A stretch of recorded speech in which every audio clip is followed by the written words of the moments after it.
केंद्र की भारतीय जनता पार्टी की सरकार हरियाणा भाजपा अध्यक्ष के बेटे को बचाने के लिए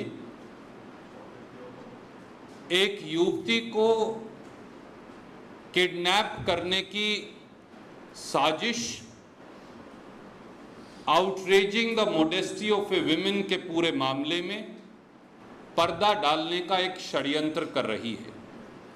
इससे पहले कि मैं अपनी पूरी बात आपको कहूं, हम 3 वीडियोस आपको दिखाएंगे जिससे सच्चाई आपके सामने आएगी। ये वीडियो हैं चंडीगढ़ एडमिनिस्ट्रेशन की पुलिस के, और वो क्या इस बारे में कहते हैं। जो जांच अधिकारी हैं वो हैं सतीश कुमार, डीएसपी ईस्ट चंडीगढ़। 2:30 पर जब उस युवती का बयान 164 सीआरपीसी में मजिस्ट्रेट के सामने हो जाता है तो एक पत्रकार वार्ता कर सतीश कुमार डीएसपी स्पष्ट तौर से कहते हैं कि ये किडनैपिंग और आउटरेजिंग ऑफ मोडेस्टी का मामला है और इसमें 10 साल सजा हो सकती है। पहला वीडियो देखिए, दोपहर 2:30 का।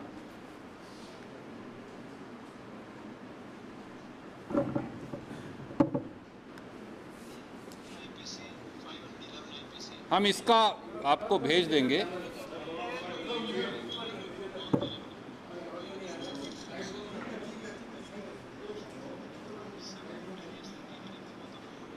हम कोशिश करेंगे कि इसका पूरा वीडियो आपको दें, पर इस वीडियो को ऑडियो के साथ आपके पास भेज रहे हैं। और उसमें मुख्य तौर से जो बात है इस वीडियो के अंदर कि पुलिस अधिकारी ये मानते हैं कि स्पष्ट तौर से ये मामला outraging the modesty of a woman और किडनैपिंग का है। उसके बाद 5 बजे एक और प्रेस वार्ता सतीश कुमार पुलिस अधिकारी दोबारा करते हैं और उसमें इस मामले को बदलकर स्टॉकिंग और रॉन्गफुल रिस्ट्रेंट तक शामिल कर दिया जाता है। सच्चाई क्या है? सच्चाई यह है कि चंडीगढ़ एडमिनिस्ट्रेशन और चंडीगढ़ पुलिस दोनों सीधे सीधे गृह मंत्रालय के नीचे आते हैं और भारतीय जनता पार्टी अपने अध्यक्ष और उनके बेटे को बचाने के लिए एक युवती के साथ अन्याय कर इस पूरे मामले में एक षड्यंत्र को अंजाम दे रही है ताकि पूरे मामले पर पर्दा डाला जा सके। हम 3 बातें मुख्य तौर से पूछना चाहते हैं।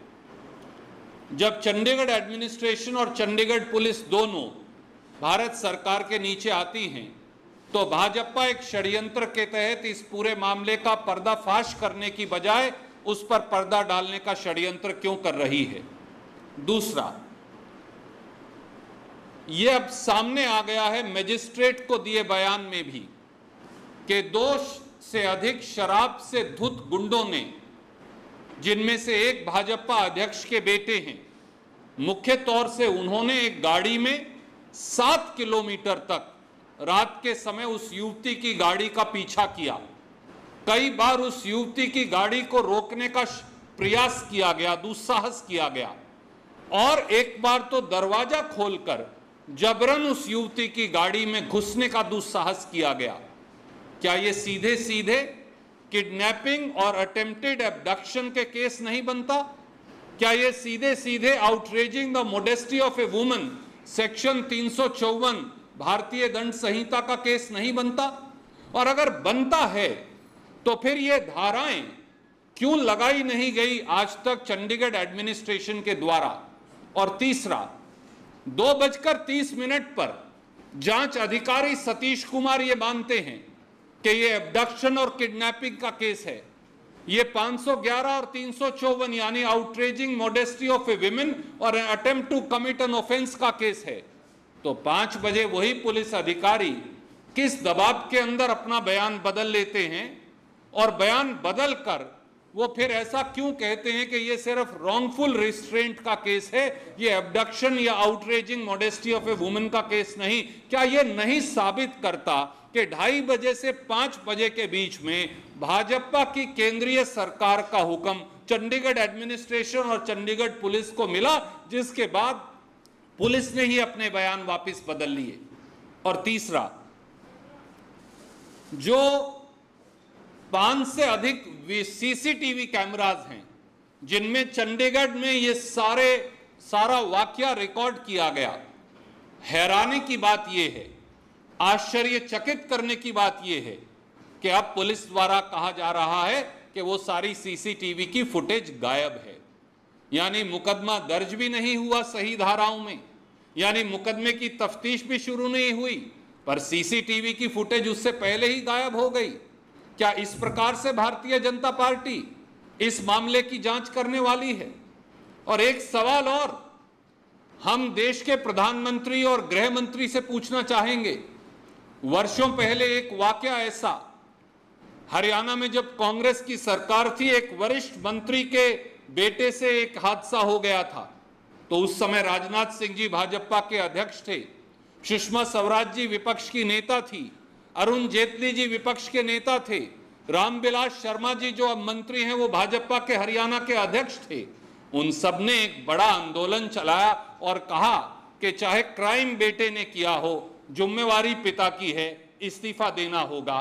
और कांग्रेस पार्टी ने उन सब मापदंडों को पर खरे उतरते हुए उस आदरणीय मंत्री का इस्तीफा ले लिया था, बाकायदा कत्ल का मुकदमा दर्ज कर जांच करवाई थी।